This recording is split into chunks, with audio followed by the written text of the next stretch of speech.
Dear brothers and sisters in Jesus Christ, we all love surprises. We love to see something which is unexpected, which is happening in our life. We also love to see some miraculous things. The things that make us wonder at. The things that we would like to see without our knowledge. We feel happy when someone gives us a surprise gift, a surprise party, or anything that is something so wonderstruck. In today's gospel, we are having a similar situation where Jesus is getting transformed or transfigured.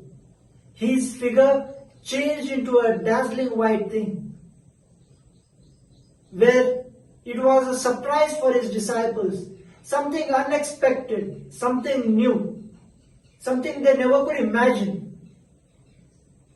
Now, why this particular incident that is happening here?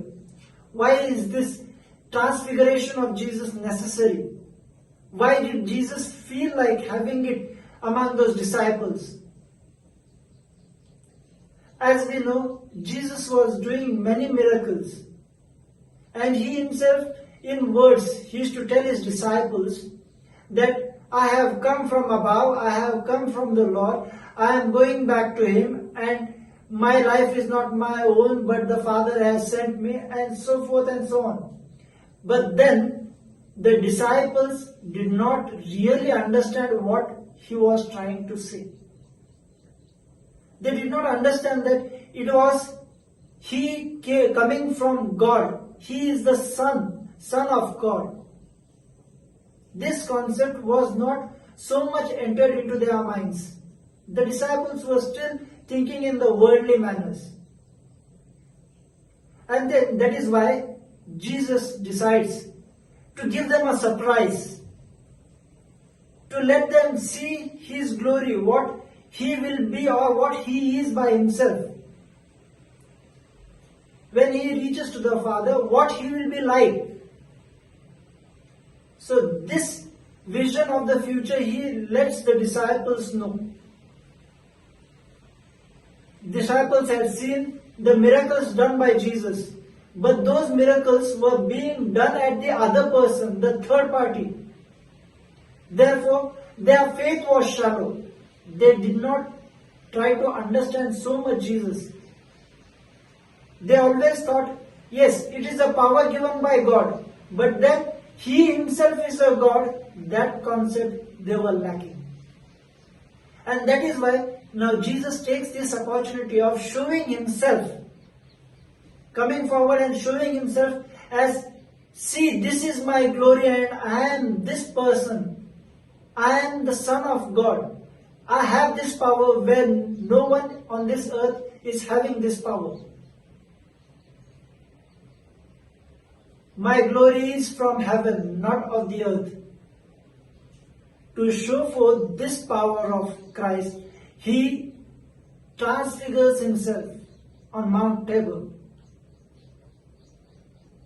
He makes the disciples feel surprised, shocked, afraid of, because something new is happening into their life, something which is unexpected, something which they could never imagine.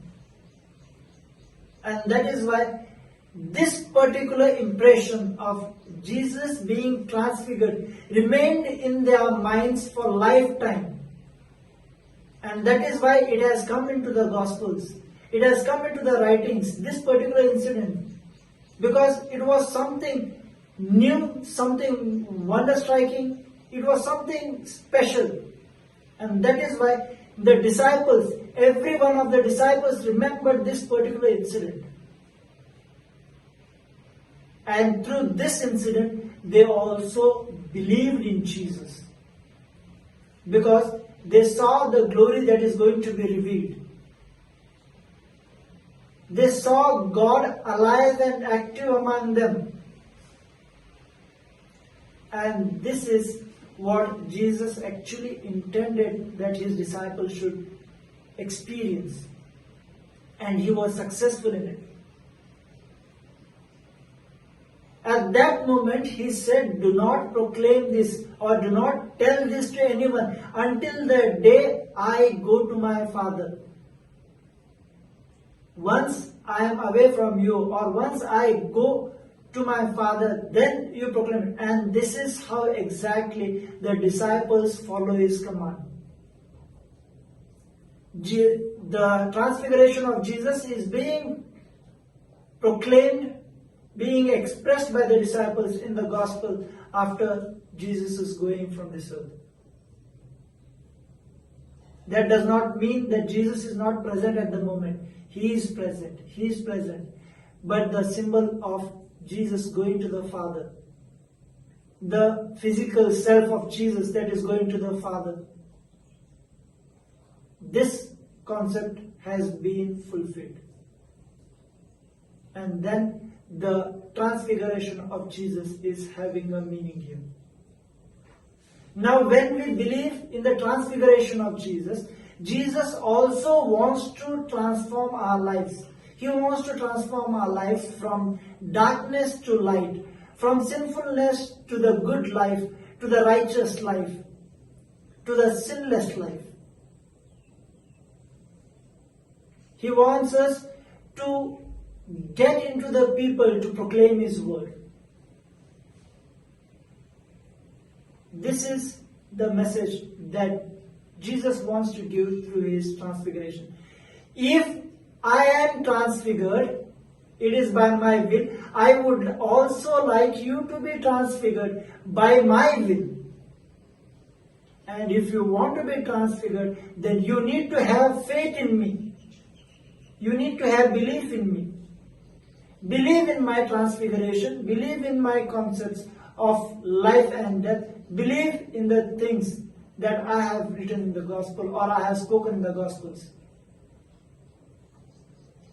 So Jesus is calling us to have belief in him. Then our lives will be transformed. Our lives will be moved towards the teachings of the gospel. Our lives will be led according to the teachings of the gospel. Today, as we celebrate this feast and also as this novena, we pray during this novena that God may bless us. May we experience the transfiguration of Jesus by transforming our lives according to the word of the gospel. May we have a strong belief in the life of Jesus, in his deeds, in his words. May our faith grow stronger. May infant Jesus bless us all.